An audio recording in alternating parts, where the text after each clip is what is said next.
Hello and welcome to the special edition of our weekly market commentary. I'm your host Alex Chalekian of Lake Avenue Financial. Let's take a look at the markets from last week. The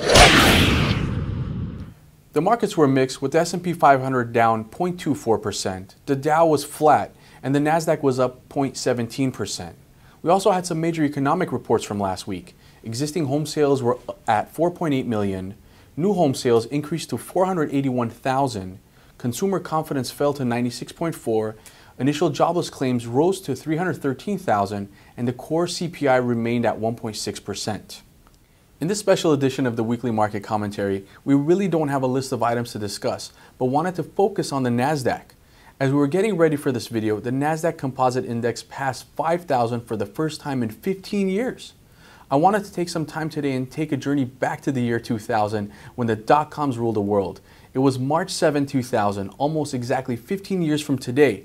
The world was a different place. Wall Street was embracing the internet, and every day we had a new dot-com millionaire or billionaire. We had just gone past the Y2K scare and no planes had dropped from the sky as many had predicted. I had just started my practice a couple of years prior, but I wasn't new to investing. Everywhere you went, people were talking about the markets and some tech stock that they were making money on. You would go to a restaurant, the people sitting behind you, in front of you, or to your side were all discussing the next big website company. The waiter would come and offer you a stock tip or two before they even took your order. The cab driver and bartenders all thought they were brilliant stock pickers. I couldn't blame them. So far, everything they had touched had turned to gold. But I was wise enough to know that this wouldn't last. I remember meeting with a prospective client to review their portfolio, and when I told them that they weren't diversified and that their account was in dire need for some changes, I would get resistance. They would question my analysis and question my fees. I recall specifically one occasion where I met with a young gentleman that had $1 million portfolio. Let's call him Joe for confidentiality reasons.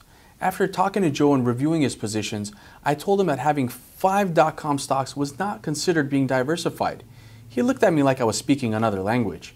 He then went on to tell me that I was wrong and that he was beyond diversified by owning such great companies as Buy.com, Ask.com, and so on. He wanted to know why he would pay me my advisory fee of 1% when he was able to average a 30% rate of return on his own in the last year. I tried explaining to him that the expectations were too high and those types of returns were unsustainable. I suggested selling these stocks and locking in the gains, but he was concerned about the tax consequences of taking these huge profits. At the end, he decided not to listen to my advice and went on his merry way. Now let's flash forward to April of 2001. We're on the opposite end of the golden age of technology and most investors have lost everything. The Nasdaq was slashed into a third of what it was trading at, and the index was around 1,600. All of those day traders were gone. Most of my colleagues were no longer in the industry. You didn't hear anyone boasting about how much money they were making in the markets anymore when they went to your local restaurant. Actually, nobody was at the restaurants anymore. You were finally able to get a reservation. Around that time, I ran into Joe again and had a chance to talk to him. He told me that he was regretting not listening to me and wished that he wasn't so greedy. He quickly realized that his concern of not paying the 1% annual advisory fee could have helped him save hundreds of thousands of dollars. His $1 million portfolio was now worth $150,000. At least his tax concerns were resolved.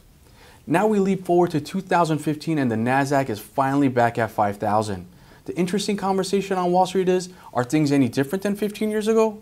And if so, what are they? Let's explore that. Now back in 2000, the Nasdaq index was full of technology stocks and many dot-coms that don't even exist anymore. Now the index is comprised of more biotech and other types of companies. One interesting point is that the index itself might be more diversified amongst different sectors, but what is driving the Nasdaq higher is not. We took a look at the markets last week and we see that the Nasdaq Composite Index was up 15% over the last year and the Nasdaq 100 Index is up about 21%. They are up almost the same amount for the last year as well as year to date. The reason why they are mirroring each other is that there are only a handful of stocks that are making up almost 100% of the gains in both indexes. Let's take a closer look at the Nasdaq 100 Index that is comprised of the biggest 100 stocks that are on the Nasdaq Composite.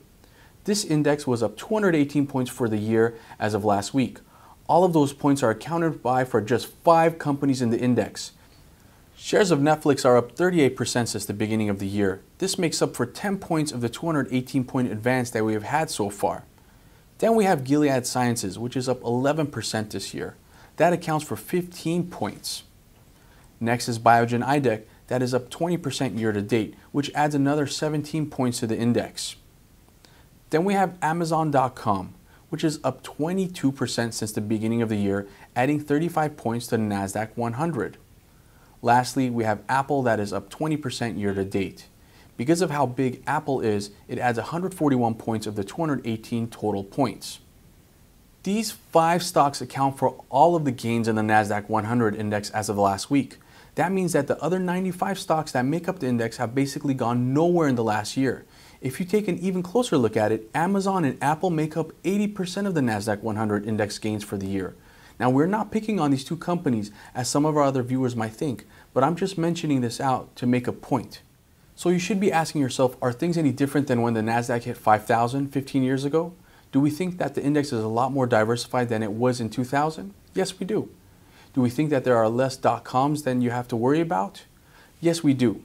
Do we think that there is another bubble ready to burst? I would say yes to that as well. So in 2000, we had a .com bubble that burst, but now it looks like possibly we have a bubble in the biotech sector. This is a big one to watch out for, and you'll start to hear more and more about this bubble as the Nasdaq pushes higher.